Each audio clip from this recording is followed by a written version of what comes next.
Today we are going to unpack one heck of a story. It's about a company that was literally on the verge of disappearing, the wild plan they cooked up to save themselves, and a loyalty test so intense it completely blurred the line between being an employee and being an entrepreneur.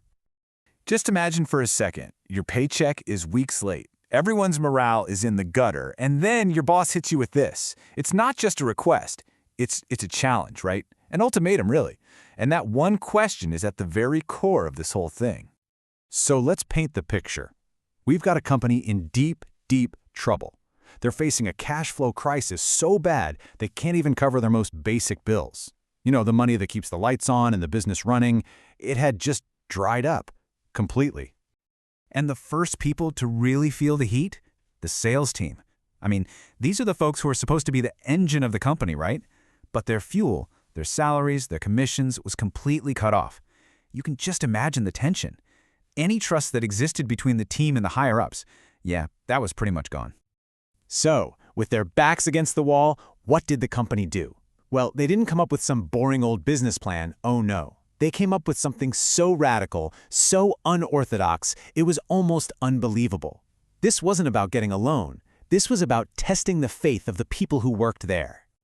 And this was their solution, all wrapped up in a package called the God of Wealth Combo. It was a brand new, pretty low-cost digital product bundle that was designed for one thing and one thing only, to get cash in the door, and fast. This combo was basically pitched as the company's last and only hope. Okay, so let's actually break down this price tag, because the details here are super important. The biggest piece of the pie, you can see it right there, a full half of the cost, went to something called an AI trading core. We'll circle back to that. Then you've got a voucher for other company products, the salesperson's direct commission, and finally access to an ebook. And here is the real kicker. This is what made it possible to sell. The company made this incredibly bold promise. They guaranteed that the money put into that AI trading core would literally double in 9 months. And if it didn't, the customer gets a full refund on the entire purchase. That's a powerful guarantee when you're trying to build trust from nothing. Now, on the surface, this just looks like a desperate last-ditch product launch. But underneath all that, there was a completely different system at play. An unconventional mechanism for, well, everything.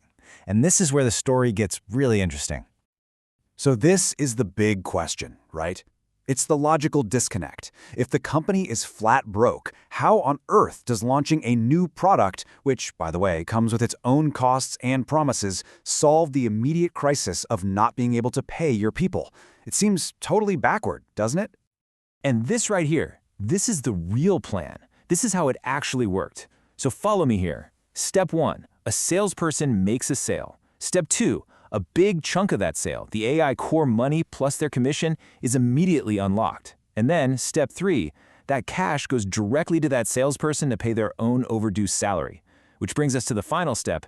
This whole thing becomes a direct test of their belief. If the company owed you, say, $16 million, you had to go out and sell 10 of these things yourself. I mean, this slide just says it all perfectly. The entire system was turned on its head. It was no longer, hey, sit around and wait for the company to hopefully find some money to pay you. The power and all of the pressure was shoved directly onto the individual. You want the money you're owed? You got to go out and generate it yourself. Now. And that's when you realize what was really going on here. This whole initiative was never really about the product. It was about creating a filter. It was a massive, high-pressure, elaborate test designed to sort out who was still on board and who had already checked out. And the pressure they put on them was just immense. The employees didn't have weeks or months to think about it. Nope, they had exactly 7 days. And to make it even more intense, it was right before the Lunar New Year holiday. Talk about a ticking clock. It was designed to force a gut decision based on nothing but instinct and faith. Now, to make this whole crazy offer seem credible, the company made another key promise. Any sales you close by 5 p.m. today would mean cash in your bank account by 9 a.m. tomorrow. That super fast payout was absolutely crucial to prove they were serious and to get some momentum going for anyone brave enough to take the leap.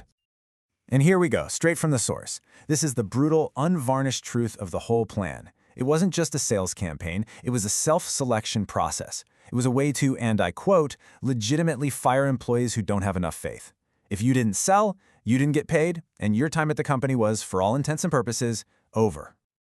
So, what about the people who passed this incredibly tough test? Well, this wasn't just about surviving the week. This loyalty test was the brutal first step in a much bigger, much more ambitious plan to rebuild the entire company from scratch with a new core made up of only true believers. And for those who passed, the reward was immediate empowerment. This new, much smaller sales team was given control over a huge budget, a full 30% of all the sales revenue they brought in. That is a radical shift, giving them a level of resources and autonomy they had never seen before. But the vision went way beyond just a new sales team. The ultimate goal here was to transform every remaining employee into an entrepreneur, to encourage them to start their own spin-off companies under the main umbrella.